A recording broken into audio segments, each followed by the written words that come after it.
Olá, boa noite, meus amigos. Hoje fazendo a transmissão para os nossos amigos do Leal, Lar Espírita, Amor e Luz. Que a paz e o amor de Jesus esteja com todos nesta noite abençoada. Vamos começando aqui. Deixa eu só verificar se está tudo ok. E nós já começamos.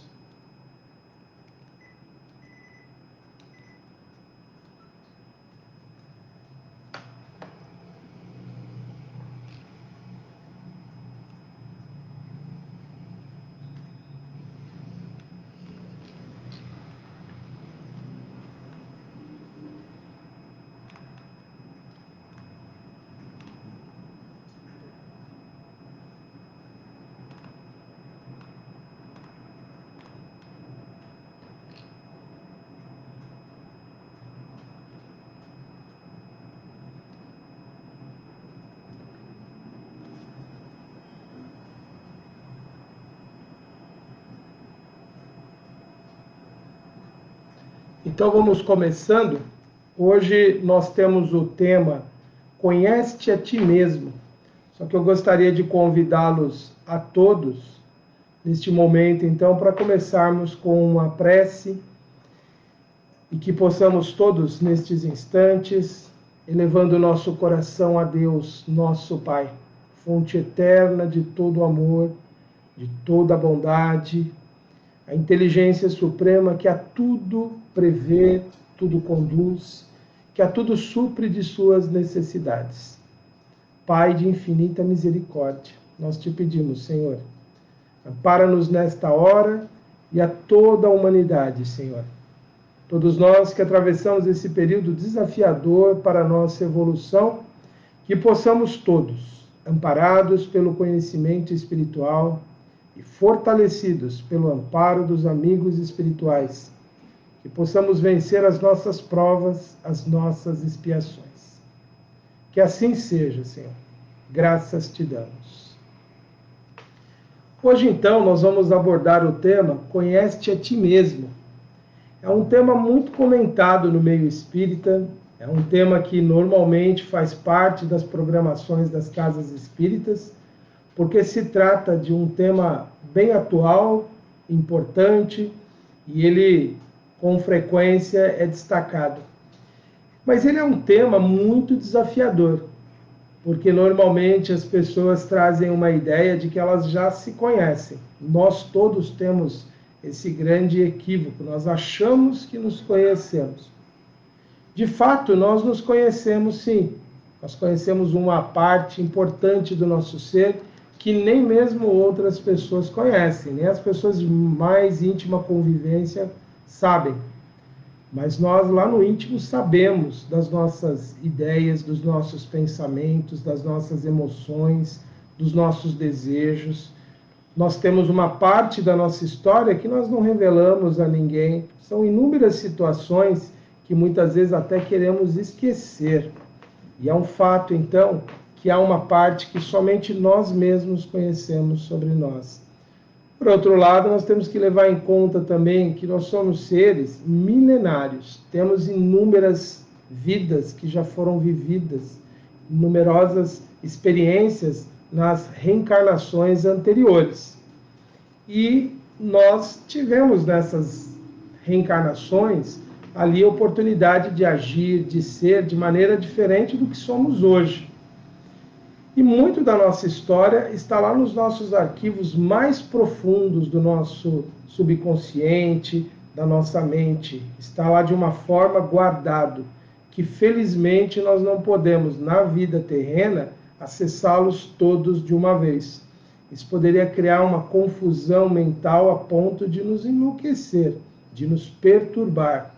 Se nós temos muitas vezes dificuldade de lembrar e trabalhar com a lembrança de certas experiências, desta vida mesmo, traumáticas, dolorosas, nós levamos longos anos até dar significado a algumas vivências que nós tivemos e nem podemos ter essas lembranças diariamente, precisam ser em momentos especiais. Imaginem nós termos o acervo, no mínimo, de uns 150 mil anos de história. Não dá. Nossa condição terrena não suportaria isso. Por que 150 mil anos, Antenor? Porque estima-se que a espécie humana está no planeta por volta desse tempo. Provavelmente nós estamos evoluindo aí dessa forma, tanto aqui no mundo terreno quanto no mundo espiritual. Então, é uma estimativa apenas, não existe nada de absoluto nesse número. Mas o fato é que nós, então, temos muitas experiências que não podemos nos lembrar. E nós não sabemos do que nós somos capazes também. Quantas vezes as situações da vida nos revelam quem de fato nós somos. Então, o conhece a ti mesmo, ele é fundamental. E entendo que é parte do nosso processo de evolução, a partir dessas inúmeras experiências que nós temos, adquirir um conhecimento progressivamente maior sobre nós mesmos. Não é obra como a evolução espiritual, a elevação, tornar-se um espírito puro, não é obra de uma única vida. Nós levaremos inumeráveis vidas até conhecermos quem de fato nós somos. Mesmo porque nós somos seres em transformação permanente.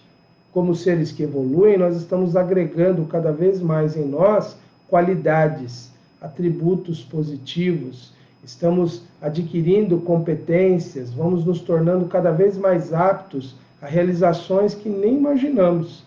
Então, até descobrir essas realizações é parte desse processo do conhece-te a ti mesmo.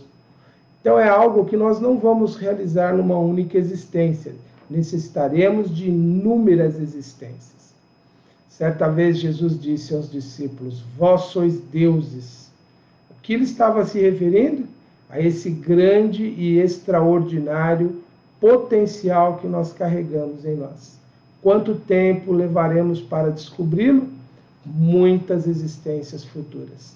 E felizmente nós temos o infinito para essa conquista.